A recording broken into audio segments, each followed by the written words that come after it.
Exam है और तुम्हारा सिलेबस आधे से ज्यादा पेंडिंग है। दिमाग में सिर्फ एक ही क्वेश्चन घूम रहा है, अब क्या होगा और एग्जाम में क्या लिखूंगा मैं। और ये फीलिंग तुम्हारे माइंड में भी होगी, इसीलिए तो तुमने इस वीडियो पर क्लिक किया है। लेकिन अगर मैं बोलूं कि अभी भी गेम खत्म नहीं हुआ है, तुम अपने बचे हुए इस टाइम में मैक्सिमम सिलेबस कवर करके 80% प्लस स्कोर कर सकते हो। बस वीडियो को लास्ट तक देखना और जो मैं बताऊंगा ना, उस प्लान को एग्जीक्यूट कर लेना और फिर गारंटीड तुम अपने एग्जाम में तगड़ा स्कोर कर रहे होगे। So hi everyone, this is Mukul Bhardwaj और आज की वीडियो में हम बात कर रहे होंगे कि एक दिन में अपने किसी भी सब्जेक्ट के सिलेबस को कैसे कंप्लीट किया जाए। इस वीडियो में मैं तुम्हें रियलिस्टिक 10 आवर्स टाइम टेबल बताऊंगा, जिसके अंदर तुम्हें कैसे कैसे कौन कौन से चैप्टर्स पढ़ने हैं। फिर होगा तुम्हारा chapter wise priority, strategy and 3 secret hacks जो टॉपर लोग लास्ट दिन यूज करते हैं। और सबसे इम्पोर्टेंट, मैं तुम्हें एक ऐसा अप्रोच दूंगा जिसमें ना तो तुम पैनिक करोगे ना ओवर थिंकिंग, बस फोकस मोड में चले जाओगे। तो चलो स्टेप बाय स्टेप पूरे प्लान को तुम्हें तो स्टेप 1 है तुम्हारा द माइंडसेट रीसेट। तो मेरी जान, सबसे पहले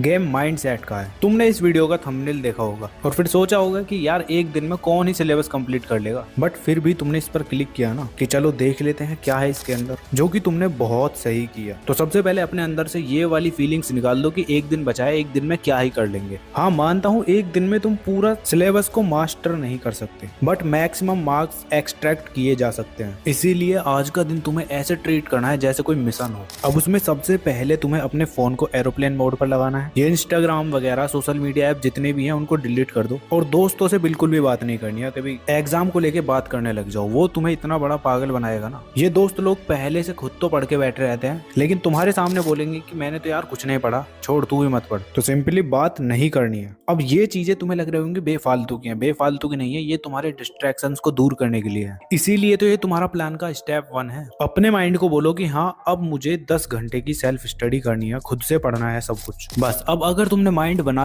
लिया है तो उसके बाद स्टेप 2 स्टार्ट करते हैं, जो कि है चैप्टर वाइज प्रायोरिटी। अब तुम्हारी प्लानिंग का ये सबसे मोस्ट इंपोर्टेंट स्टेप होने वाला है। ये तुम्हारा पूरी प्लानिंग का बैकबोन होने वाला है। अब तुम्हारे जिस भी सब्जेक्ट का एग्जाम है ना कल, उस सब्जेक्ट की एनसीईआरटी बुक खोलो और साथ में प्रीवियस ईयर क्वेश्चंस लेकर बैठ जाओ और हर चैप्टर के मार्क्स वेटेज में नोट करो और उन्हें 3 जोन में डिवाइड कर लो। जोन 1 होने वाला है तुम्हारा 50% वेटेज वाले चैप्टर्स, जो कि तुम्हारी प्रायोरिटी 1 पर होने वाले हैं एंड तुम्हारे लिए मस्ट डू चैप्टर्स हैं ये। इसके बाद जोन 2 होने वाला है तुम्हारा 30% वेटेज वाले चैप्टर्स, ये तुम्हारा सेकंड प्रायोरिटी चैप्टर्स होंगे। एंड इसके बाद आता है तुम्हारा जोन 3, जिसके अंदर तुम 20% वेटेज वाले चैप्टर्स को कर रहे होगे। अगर तुम इस तरह से अपने चैप्टर्स को डिवाइड कर लेते हो तो आधा गेम तो तुम्हारा यहीं पर ही ओवर हो चुका है। अब देखो, तुम्हारे पास इतना टाइम नहीं होगा कि तुम एनसीईआरटी ओपन करके PYQs को देखोगे। इन सब चीजों में तुम्हारे 3 से 4 घंटे इजीली वेस्ट हो जाएंगे। बट अगर तुम्हें अपना टाइम सेव करना है तो तुम यूट्यूब पर जाओगे, जो भी तुम्हारा सब्जेक्ट है, क्लास है,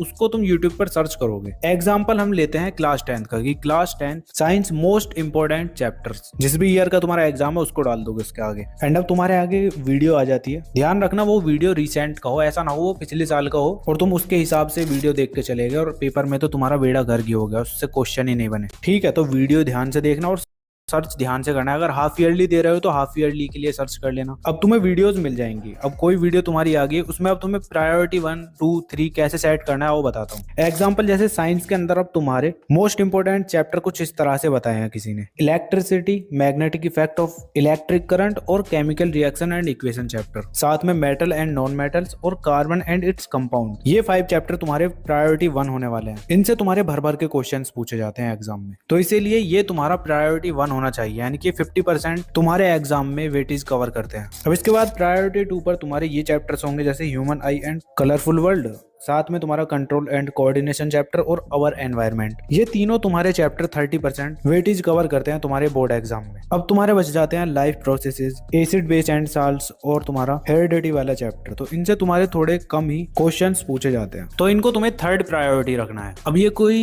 एग्जैक्ट ब्लूप्रिंट नहीं था, ये मैंने एग्जाम्पल के तौर पर तुम्हें बता दिया, समझे। इस तरह से तुम्हें अपने चैप्टर्स को डिवाइड करना है। जब एक बार तुम ये फाइंड आउट कर लेते हो ना, तो उसके बाद ये सभी चीजें तुम्हें अगले 10 घंटे के लिए फॉलो करनी है। मतलब अब अगले 10 घंटे में तुम्हारे सिलेबस का गेम ओवर हो रहा होगा। और यही है तुम्हारा स्टेप 3 10 आवर स्टडी स्ट्रेटजी। अब इसको स्टार्ट करने से पहले तुम्हें अपनी बुक्स नोटबुक वगैरह अपने पास रख लेनी है। साथ में एक वाटर बॉटल रख लो अपनी टेबल चेयर पर, और अपने घर वाले से बोल दो कि अब मुझे डिस्टर्ब मत करना, और खा पी के इस तरह से बैठोगे तुम जैसे अपने एग्जाम में बैठे हो। तो अब स्टार्टिंग होती है तुम्हारी फर्स्ट स्लॉट से स्टार्टिंग, जो कि तुम्हारा 4 घंटे का होने वाला है। अब ये तुम्हारा मेन ग्राइंड होने वाला है, जिसके अंदर सबसे पहले तुम उन चैप्टर्स को करोगे जिनमें तुम्हारे सबसे ज्यादा मार्क्स के क्वेश्चन पूछे जाते हैं। मतलब प्रायोरिटी 1 के चैप्टर तुम्हें 4 आवर्स के अंदर इस स्लॉट में कंप्लीट करना है। अब कैसे करना है, इन 3 टारगेट में तुम इन चैप्टर्स को कर रहे होगे। टारगेट 1 होगा तुम्हारा हर 20 मिनट के अंदर तुम्हें 2 से 3 टॉपिक्स अच्छे से पढ़ने हैं, उनके कॉन्सेप्ट को समझना है, और उसके बाद उसको रिवाइज करना है दोबारा से। अपनी बुक्स को बंद कर लोगे, या फिर कोई यूट्यूब पर वीडियो देख रहे थे उसको बंद करके अपनी आंखें बंद करो, और फिर सोचो उन टॉपिक्स के बारे में क्या क्या पढ़ा था तुमने, कैसे कैसे पढ़ा था। इससे तुम्हारा साथ के साथ रिवाइज भी होता रहेगा और तुम्हारी मेमोरी भी स्ट्रांग होती जाएगी। ठीक है, कॉन्सेप्ट क्लियर होने के बाद टारगेट 2 है, अगर तुम्हारे उस चैप्टर के अंदर फॉर्मूला है तो उन फॉर्मूले को लिखो और उनके 1 से 2 क्वेश्चंस लगा लो, मतलब क्वेश्चंस को सॉल्व करो। इससे तुम्हें वो फॉर्मूला ऊपर ऊपर से नहीं पढ़ना पड़ेगा, तुम्हें पता भी चल जाएगा कि वो कैसे अप्लाई करना है। ठीक है, उसके बाद तुम्हारा टारगेट 3 होगा सॉल्व प्रीवियस ईयर क्वेश्चंस। अब मैंने बोला था ना कि फॉर्मूला के तुम्हें क्वेश्चंस जरूर लगाने हैं, तो उसमें तुम प्रीवियस ईयर क्वेश्चंस को ही लगाओगे, क्योंकि इतना टाइम नहीं है कि तुम आराम से क्वेश्चंस को सॉल्व करने के लिए बैठो। अब तुम्हें हर टॉपिक के 3 से 4 क्वेश्चन सॉल्व करने हैं बस। ठीक है, तो इन 3 टारगेट्स में तुम्हें अपने सारे चैप्टर्स को कंप्लीट करना है। अब जैसे एग्जांपल के तौर पर तुम्हें करंट इलेक्ट्रिसिटी का चैप्टर करना था, तो टारगेट 1 में तुम जितने भी तुम्हारे उसके अंदर कॉन्सेप्ट्स हैं ना उनको अच्छे से समझोगे, ओम्स लॉ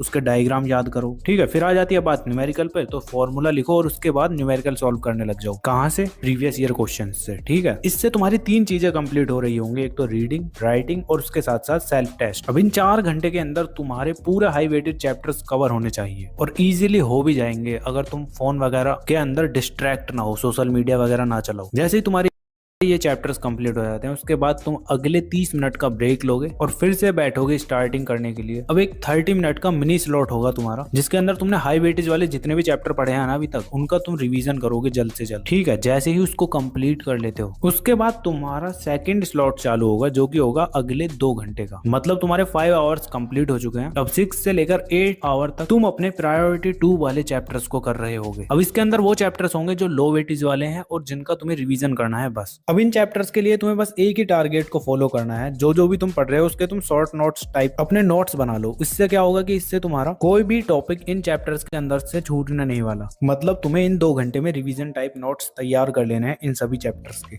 इससे तुम्हारा एग्जाम में कॉन्फिडेंस भी बना रहेगा कि हाँ यार ये चैप्टर तो मैंने कर रखे हैं, और कुछ ना पता होने से थोड़ा बहुत पता हो वो बेटर है। और इन चैप्टर्स के क्वेश्चंस तुम इजीली सॉल्व कर लोगे अगर तुम ये चीजें करते हो तो। ठीक है, तो पूरा डिटेल में नहीं जाना है, 2 घंटे के अंदर प्रायोरिटी 2 वाले चैप्टर्स को कंप्लीट कर लेना है बस। अब तुम्हारा 15 मिनट का फिर से ब्रेक होगा, उसके बाद तुम्हारा थर्ड स्लॉट चालू होगा, जिसके अंदर तुम 1 आवर 45 मिनट के अंदर अपने बाकी के बचे हुए चैप्टर्स को कर रहे होगे, जो कि तुम्हारी थर्ड प्रायोरिटी थे। अब इनको भी तुम्हें एकदम डीप में नहीं पढ़ना है, ऊपर ऊपर से पढ़ लो, यूट्यूब पर रिवीजन वीडियोस देख लो बस, और साथ में ऐसे ही इंपॉर्टेंट जो तुम्हें उस लेक्चर में बताएं उन्हीं चीजों को लिखना है बस। मतलब अगर बुक में भी रीडिंग कर रहे हो ना, तो हाईलाइट या हेडिंग्स को रीड करो बस, इंपॉर्टेंट डेफिनेशंस को लिख लो। अगर कोई टॉपिक बहुत टफ लगता है उसको तुरंत स्किप कर दो। सोचो मत कि कभी ईगो पर आ जाए बात, तो मैं चलो इसको ही करता हूँ, तो पता चला उसमें तुम्हारा 1.5 घंटा ऐसे ही वेस्ट हो गया। तो थोड़ा माइंड से काम लेना है, जैसा जैसा मैंने बोला है ऐसा ही करो बस। और अब तुम देखोगे कि पूरे 10 आवर्स के अंदर तुम्हारा एक सब्जेक्ट कंप्लीट हो चुका है। अब तुम्हें आराम से सो जाना है और नेक्स्ट डे मॉर्निंग में उठ के अपने नोट्स को रिवाइज करना है और फिर चले जाना है एग्जाम देने। और अब तुम्हारे पास एक सॉलिड प्लान है, लग जाओ इसको एग्जीक्यूट करने के लिए, और कमेंट करके बताओ किस सब्जेक्ट का तुम्हारा नेक्स्ट पेपर है। बाकी वीडियो पर अभी तक बने हुए तो कैसा लगा वीडियो बता देना कमेंट करके। और हाँ, क्लास 10th वालों के लिए तो इंपॉर्टेंट टॉपिक्स मैंने ऑलरेडी बता रखे हैं, तो इन दोनों वीडियोस को जाके देख लेना। वीडियोस तुम्हें अपनी स्क्रीन पर शो हो जाएंगी, तो इनको भी देख लेना। ठीक है, तो चलो फिर मिलता है नेक्स्ट वीडियो में, तब तक